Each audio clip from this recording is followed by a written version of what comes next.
ఓం శ్రీ మాత్రే నమః. అందరికీ నమస్తే. అందరూ కూడా అమ్మవారి అనుగ్రహంతో అందరము బాగుండాలి మనసారి అమ్మవారిని ప్రార్థిస్తూ ఉన్నాను.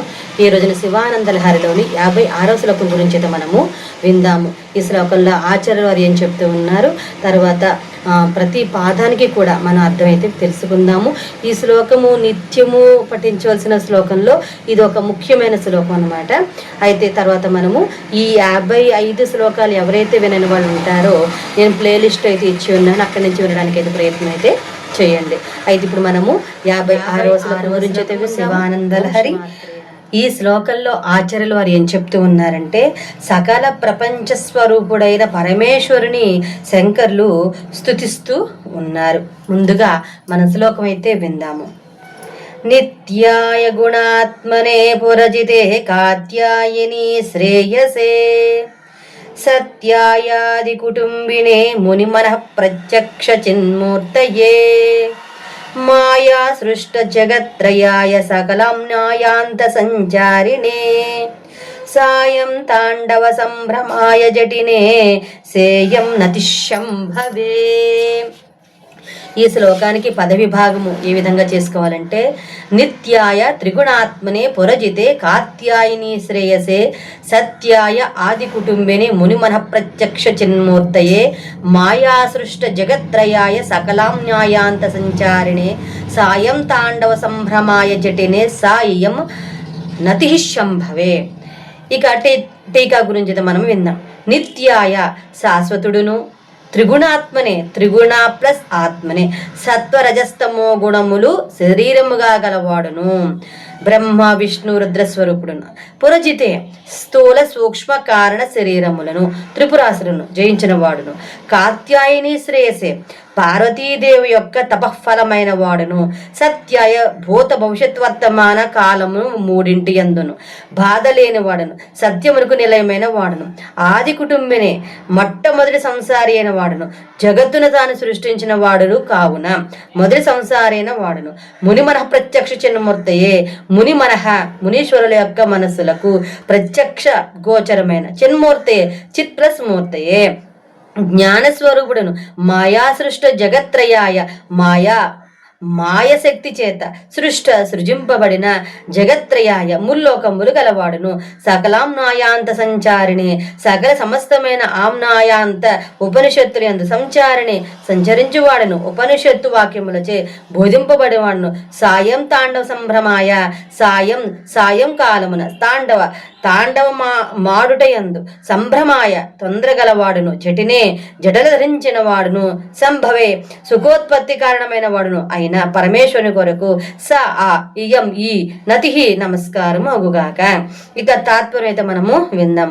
శాశ్వతుడను బ్రహ్మ విష్ణు రుద్ర రూపములు గలవాడును, త్రిపుర విజయి కాత్యాయని మనోహరుడు, సత్యస్వరూపుడును, మునులు మనసులకు గోచరమైన చిత్ స్వరూపుడును, మాయ వలన ముల్లోకములను కల్పించువాడును, వేదాంత వేద్యుడను, తాండవ నృత్యమునందు పరమానందమును పొందువాడును, జటాజూటము గలవాడును, మొట్టమొదటి సంసారి అయిన శివునికి నమస్కారము.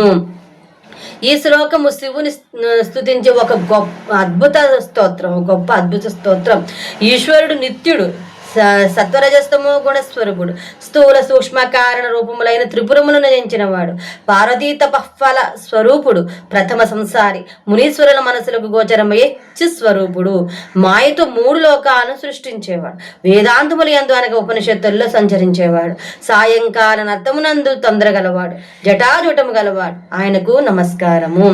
ఇక ప్రతి పాదానికైతే మన అర్థమైతే మనం విందాం.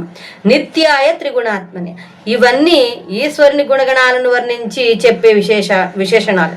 నిత్యాయ అనగా చలనరహితుడు, అనగా శాశ్వతుడు శివుడు, సర్వకాల సర్వావస్థల్లోని ఏకరూపంగా ఏ వికారము లేకుండే ఉండేవాడు ఈశ్వరుడు.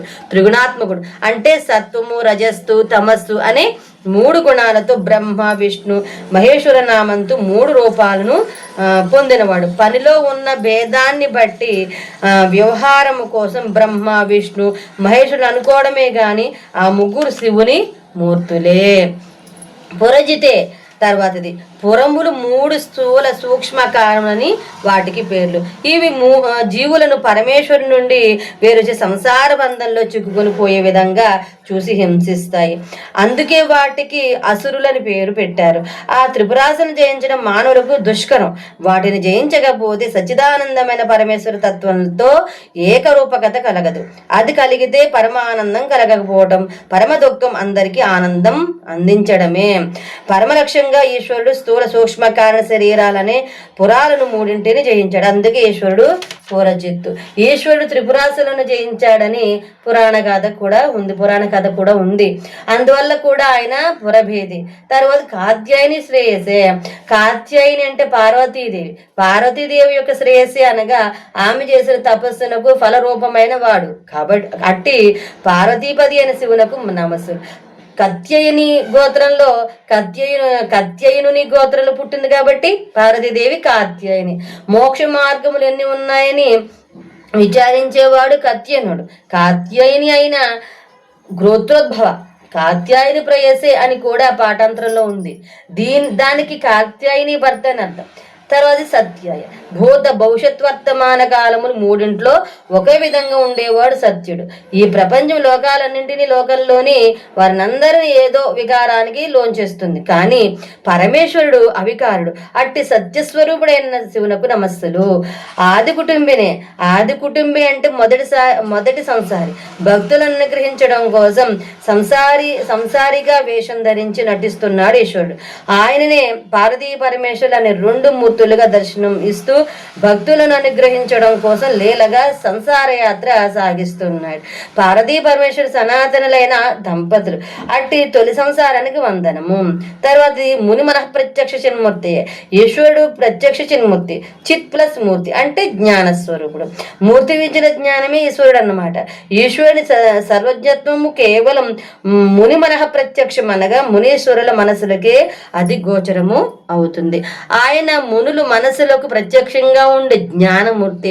ఈశ్వరుని సామాన్యులు కన్నులతో చూడటం సాధ్యం కాదు. ఎందుకంటే విశ్వం అంతా ఆయనయే నిండి ఉన్నారు. పుట్టెడు ధ్యానం పట్టే గాదిలో మూలన ఉన్న చీమకు ఆ గాది లోపలి వెలుపలి ప్రమాణం చూడగల శక్తి ఉందని శ్రీ సలాక వారు చెప్పిన మాట సత్యం కదా. ఈశ్వర దర్శనం కోసం కొందరు మహాత్ములు మునులు అవుతారు. వారు హృదయాల్లో మాత్రం ఈశ్వరుడు చిన్మూర్తిగా అంటే జ్ఞానస్వరూపిగా ప్రత్యక్షము అవుతారు. తర్వాత మాయా సృష్టి జగత్రయాయ. ఈశ్వరుడు ఈ 3 లోకాలను మాయాశక్తితో సృష్టించాడట.